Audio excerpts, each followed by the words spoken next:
Hare Om Namah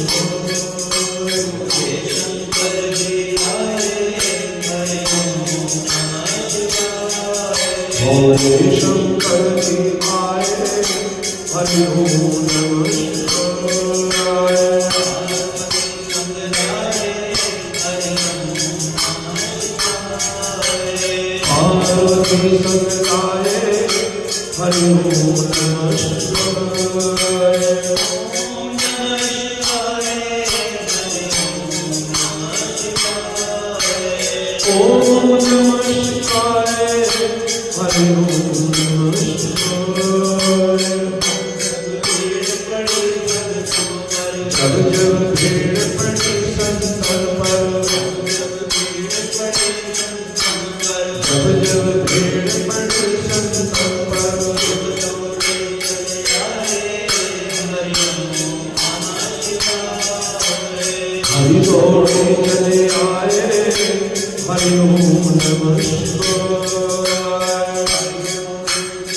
Namo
क्या विधान है और किसने यह व्रत किया है और किस दिन यह व्रत करना चाहिए, विस्तार से कहिए। भगवान बोले, दुख शोक आदि को दूर करने वाला, धन धान्य को बढ़ाने वाला, सौभाग्य तथा संतान को देने वाला यह व्रत सब स्थानों पर विजयी करने वाला है। भक्ति और श्रद्धा के साथ किसी भी दिन मनुष्य श्री सत्यनारायण की शाम के समय ब्राह्मणों और बंधुओं के साथ धर्मपरायण होकर पूजा करे। भक्ति भाव से नैवेद्य केले का फल, घी, दूध और गेहूं का चूर्ण सवाया है। गेहूं के अभाव में साठी का चूर्ण, शक्कर तथा गुड़ ले और सब भक्षण योग्य पदार्थ जमा करा के भगवान के अर्पण करते तथा बंधुओं सहित ब्राह्मणों को भोजन करा, पश्चात स्वयं भोजन करे। नृत्य गीत आदि का आचरण कर श्री सत्यनारायण भगवान का स्मरण करते हुए समय व्यतीत करें। इस तरह व्रत करने पर मनुष्यों की इच्छा निश्चय पूरी होगी। विशेषकर कलिकाल में भूमि पर यही मोक्ष का सरल उपाय है। श्री सूत जी महाराज बोले, हे ऋषियों, जिसने पहले समय में इस व्रत को किया है उसका इतिहास कहता हूं, ध्यान से सुनो। सुंदर काशीपुरी नगरी में एक अत्यंत निर्धन ब्राह्मण रहता था। वह भूख और प्यास से बेचैन हुआ नित्य पृथ्वी पर घूमता था। ब्राह्मणों से प्रेम करने वाले भगवान ने ब्राह्मण को दुखी देखकर बूढ़े ब्राह्मण का रूप कर उसके पास जा आदर के साथ पूछा, हे विप्र, नित्य दुखी हुआ पृथ्वी पर क्यों घूमता है? हे श्रेष्ठ ब्राह्मण, यह सब मुझसे कहो, मैं सुनना चाहता हूँ। ब्राह्मण बोला, मैं निर्धन ब्राह्मण हूँ, भिक्षा के लिए पृथ्वी पर फिरता हूँ। हे भगवान, यदि आप इसका उपाय जानते हो तो कृपा करके करो।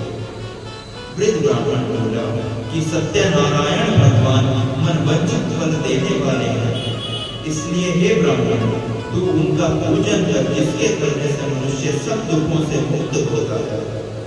ब्राह्मण को व्रत का सारा विधान बतलाकर बूढ़े ब्राह्मण का रूप धारण करने वाले सत्यनारायण भगवान अंतर्ध्यान हो गए। जिस व्रत को वृद्ध ब्राह्मण ने कराया है मैं उसको करूंगा। यह निश्चय करने पर उस रात में उसे नींद नहीं आई। वह सवेरे उठकर सत्यनारायण के व्रत का निश्चय कर भिक्षा के लिए चला। उस दिन उसको भिक्षा में बहुत धन मिला, जिससे बंधु बांधवों के साथ उसने सत्यनारायण का व्रत किया। इसके करने से यह ब्राह्मण सब दुखों से छूटकर अनेक प्रकार की संपत्तियों से युक्त हुआ। उस समय से वह ब्राह्मण हर मास व्रत करने लगा। इस तरह सत्यनारायण भगवान के व्रत को जो करेगा वह सब पापों से छूटकर मोक्ष को प्राप्त होगा। आगे जो पृथ्वी पर सत्यनारायण का व्रत करेगा वह मनुष्य सब दुखों से छूट जाएगा। इस तरह नारद जी ने नारायण का कहा हुआ यह व्रत मैं तुमसे कहा, हे विप्रो, मैंने अब और क्या कहा? ऋषि बोले, हे मुनीश्वर, संसार में इस ब्राह्मण से सुनकर किस किसने इस व्रत को किया, हम सब वह सुनना चाहते हैं। इसके लिए हमारे मन में श्रद्धा है। सूत जी महाराज बोले, हे मुनि, जिसने इस व्रत को किया है वह सब सुनो। एक समय एक ब्राह्मण धन और ऐश्वर्य के अनुसार बंधु बांधवों के साथ व्रत करने को तैयार हुआ। उसी समय एक लकड़ी बेचने वाला बूढ़ा आदमी आया और बाहर लकड़ियों को रखकर ब्राह्मण के मकान में गया। प्यास से दुखी लकड़हारा उनको व्रत करते देखकर ब्राह्मण को नमस्कार कर कहने लगा कि आप यह क्या कर रहे हैं और इसके करने से क्या फल मिलता है, कृपा करके मुझे बतलाइए। ब्राह्मण ने कहा, सब मनोकामनाओं को पूरा करने वाला यह सत्यनारायण भगवान का व्रत है। इसकी ही कृपा से मेरे यहाँ धन धान्य आदि की वृद्धि हुई। ब्राह्मण से इस व्रत के बारे में जानकर लकड़हारा बहुत प्रसन्न हुआ। चरणामृत लेकर प्रसाद खाने के बाद अपने घर को गया। लकड़हारे ने अपने मन में इस प्रकार का संकल्प किया कि आज ग्राम में लकड़ी बेचने से जो धन मिलेगा उसी से सत्यनारायण देव का उत्तम व्रत करता। यह मन में विचार कर वह बूढ़ा आदमी लकड़ियों अपने सिर पर रखकर जिस नगर में धनवान लोग रहते थे वह ऐसे सुंदर नगर में गए। उस रोज वहां पर उसे उन लकड़ियों का दाम पहले दिनों से चौगुना मिला। तब वह बूढ़ा लकड़हारा दाम लेकर अति प्रसन्न हो पके केले की फली, शक्कर, घी, दूध, दही और गेहूं का चूर्ण इत्यादि सत्यनारायण भगवान के व्रत की कुल सामग्रियों को लेकर अपने घर गया।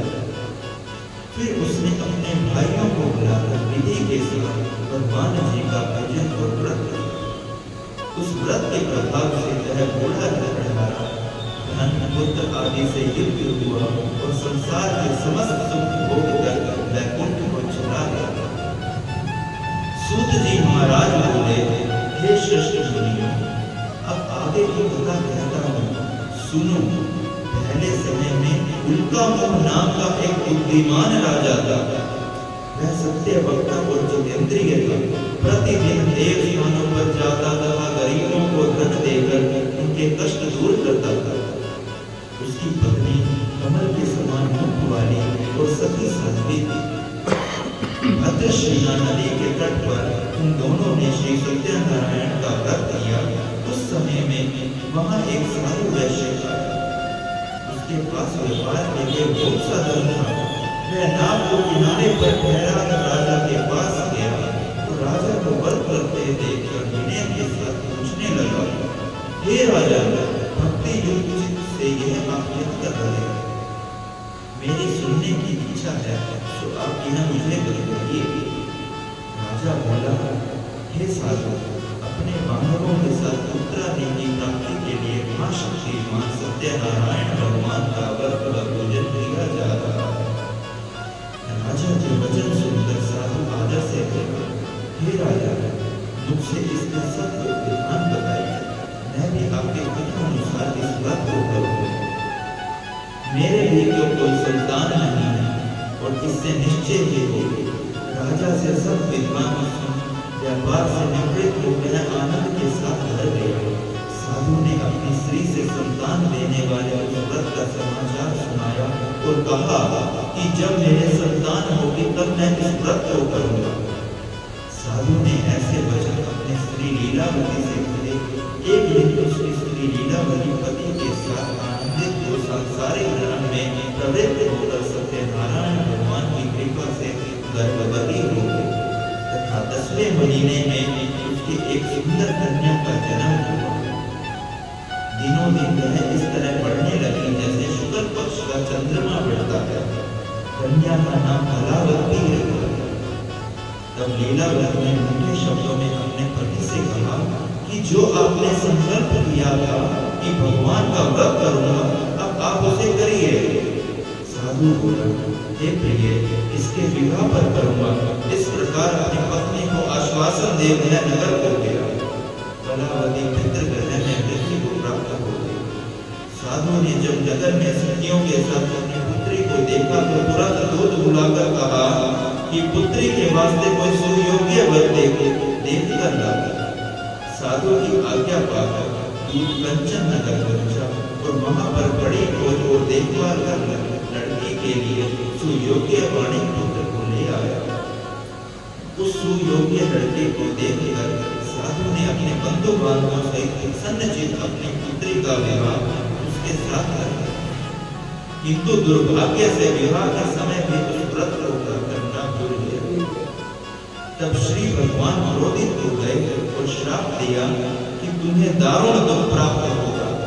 अपने कार्य में कुशल साधु अनिया जमाता सहित समुद्र स्थित रत्नापुर नगर में गया और वहां दोनों ससुर जमाई चंद्रकेतु राजा के उस नगर में व्यापार करने लगे।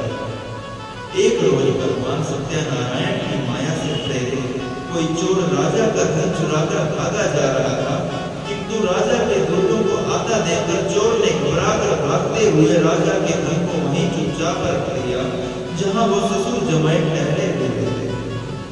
जब दूतों ने उस साधु वैश्य के पास राजा के धन को रखा देखा तो वे दोनों को बांध कर ले गए और प्रसन्नता से दौड़ते हुए राजा के समीप जाकर बोले,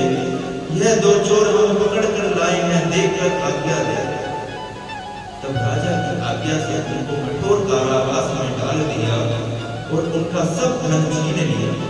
सत्यनारायण भगवान के श्राप द्वारा उनकी पत्नी भी घर पर बहुत दुखी हुई और घर पर जो धन रखा था चोर चुरा कर ले गए। शारीरिक व मानसिक पीड़ा तथा भूख प्यास से अति दुखित हो अन्न की चिंता में कलावती एक ब्राह्मण के घर गई। वहां उसने सत्यनारायण भगवान को व्रत होते देखा, फिर कथा सुनी तथा प्रसाद ग्रहण कर रात को घर आ गई।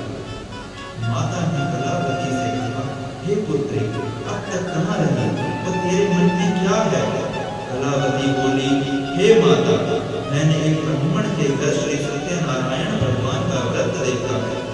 कन्या के वचन सुनकर लीलावती भगवान के पूजन की तैयारी करने लगी। लीलावती ने परिवार और बंधुओं से श्री सत्यनारायण भगवान का पूजन किया और वर मांगा कि मेरे पति और दामाद शीघ्र आ जाए। साथ ही प्रार्थना की कि हम सबका अपराध क्षमा करो। सत्यनारायण भगवान इस व्रत से संतुष्ट हो गए और राजा चंद्रकेतु के स्वप्न में दर्शन देकर कहा, हे राजा, दोनों वैश्यों को प्रातः ही छोड़ दो और सब धन जो तुमने ग्रहण किया है दे दो, नहीं तो मैं तेरा धन, राज्य, पुत्र आदि सब नष्ट कर दूंगा। राजा से ऐसे वचन कहकर भगवान अंतर्ध्यान हो गए। प्रातःकाल राजा चंद्रकेतु ने सभा में अपना स्वप्न सुनाया, फिर दोनों वाणिक पुत्रों को कैद से मुक्त कर सभा में बुलाया। दोनों ने आते ही राजा को नमस्कार किया। राजा मीठे वचनों से बोला, हे महानुभाव, भावी वर्ष ऐसा कठिन दुख प्राप्त हुआ है, अब तुम्हें कोई भय नहीं। ऐसा कहकर राजा ने उनको नए नए वस्त्राभूषण पहनाए तथा उनका जितना धन लिया था उसे दुना धन देकर आदर सहित विदा किया। दोनों वैश्य अपने घर पहुंचे। महाराज सूत जी बोले, वैश्य ने मंगलाचरण करके यात्रा आरंभ की और अपने नगर को चला। उनके थोड़ी दूर निकलने पर दंडी वेशधारी सत्यनारायण भगवान ने उनसे पूछा, हे साधु, तेरी नाव में क्या है? अभिमानी माणिक हंसता हुआ बोला, हे दंडी, आप क्यों पूछते हो? क्या धन लेने की इच्छा है? मेरी नाव में तो वेद और सत्य भरे हैं। वैश्य का कठोर वचन सुनकर भगवान ने कहा, तुम्हारा वचन सत्य है। दंडी ऐसा कहकर वहां से दूर चले गए और कुछ देर जाकर समुद्र के किनारे बैठ गए। दंडी के जाने पर वैश्य ने नृत्य क्रिया करने के बाद नाव को ऊंची पूरी देखकर अचंभा किया और नाव में बेल पत्ते आदि देखकर मूर्छित हो जमीन पर गिर पड़े। फिर मूर्छा करने पर अत्यंत शोक प्रकट करने लगा। तब उसका दामाद बोला कि आप शोक न करें, यह दंडी का श्राप है, अतः उनकी शरण में चलना चाहिए, तभी हमारी मनोकामना पूरी होगी। दामाद के वचन सुनकर दंडी के पास पहुंचा और अत्यंत भक्ति भाव से नमस्कार करके बोला, मैंने जो आपसे असत्य वचन कहे थे उनको क्षमा करो। ऐसा कहकर महान शोकातुर रोने लगे। तब दंडी भगवान बोले, हे वाणी, मेरी आज्ञा से बार बार तुम्हें दुख प्राप्त हुआ है, तुम मेरी पूजा से विमुख हो। साधु बोला, हे भगवान, आपकी माया से मोह ब्रह्मा आदि भी आपके रूप को नहीं जानते, तब मैं अज्ञानी कैसे जान सकता हूँ? आप प्रसन्न होइए, मैं सामर्थ्य के अनुसार आपकी पूजा करूँ।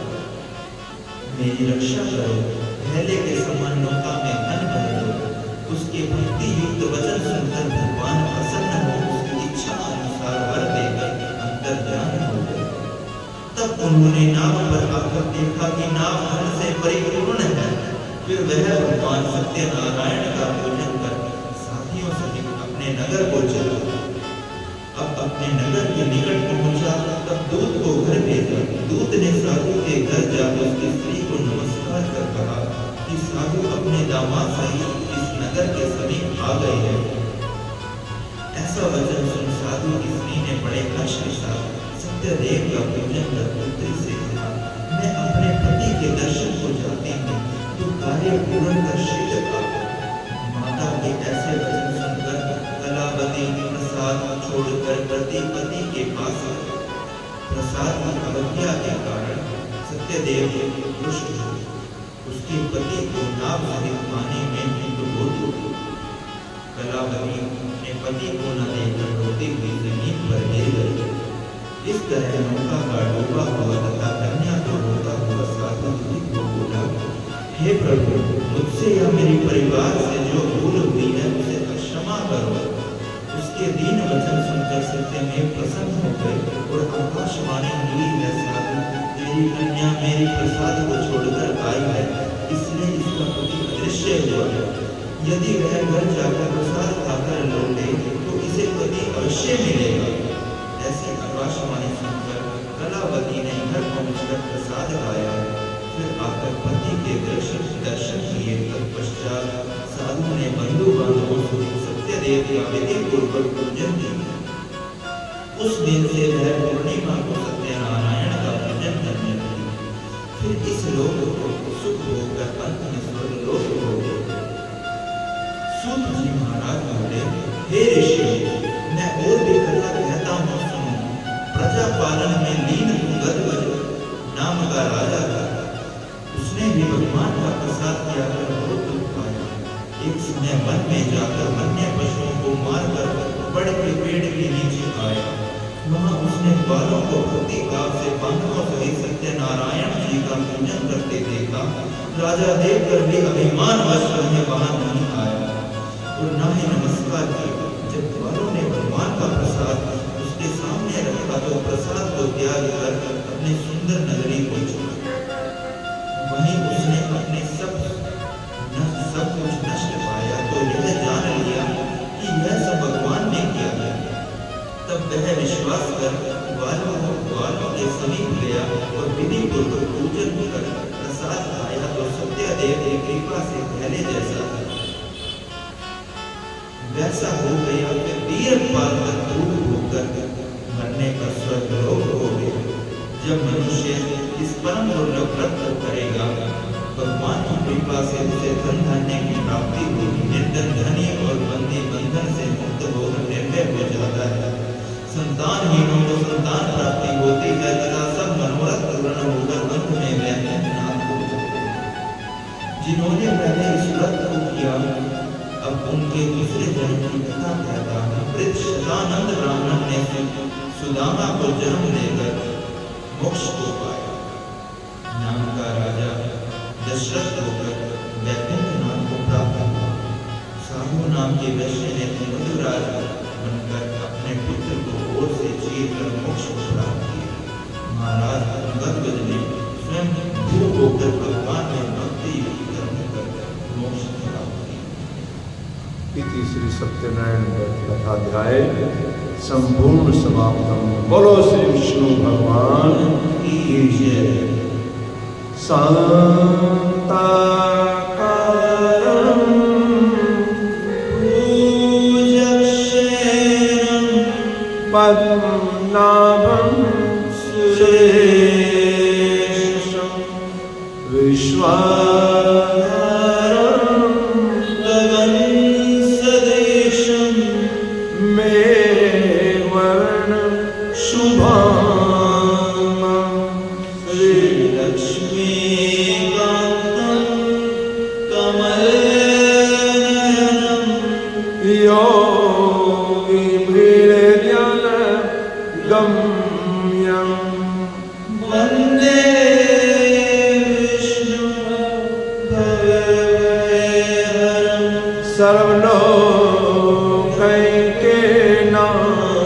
सर्वलोकैकनाथं कर्पूरगौरं करुणावतारं संसारसारं भुजगेन्द्रहारं सदा वसन्तं हृदयारविन्दे भवं भवानी सहितं नमामि। भवानी सहितं नमामि। त्वमेव माता च पिता त्वमेव बन्धुः च सखा त्वमेव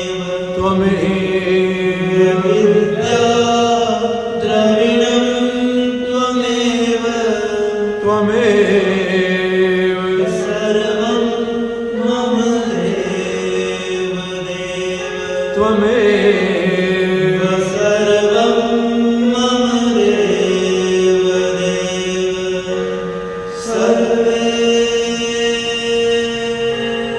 भवन्तु सुखिनः सर्वे सन्तु निरामयाः सर्वे भद्राणि पश्यन्तु मा कश्चित् दुःखभाग् भवेत्। धर्म की जय हो अधर्म का प्राणियों में भावना हो विश्व का कल्याण हो गौ हत्या सनातन धर्म की जय। श्री सत्यनारायण स्वामी की जय। हे माई सचिया देवचिया जोता वाली माता तेरे सदा जय। श्रीमद्भागवत महापुराण की जय। श्री सुखदेव जी महाराज की जय। बोलो वीर बजरंगी हर हर हर महादेव शंभो। श्री शंकर भगवान की जय। जय श्री राधे जय जय श्री राधे श्याम जय जय श्री राधे श्याम। ओम त्र्यंबकं यजामहे सुगन्धिं पुष्टिवर्धनम् उर्वारुकमिव बन्धनान् मृत्योर्मोक्षीयमामृता। ओम त्र्यंबकं यजामहे सुगन्धिं पुष्टिवर्धनम् उर्वारुकमिव बन्धनान् मृत्योर्मोक्षीयमामृता। ओम त्र्यंबकं यजामहे सुगन्धिं पुष्टिवर्धनम् उर्वारुकमिव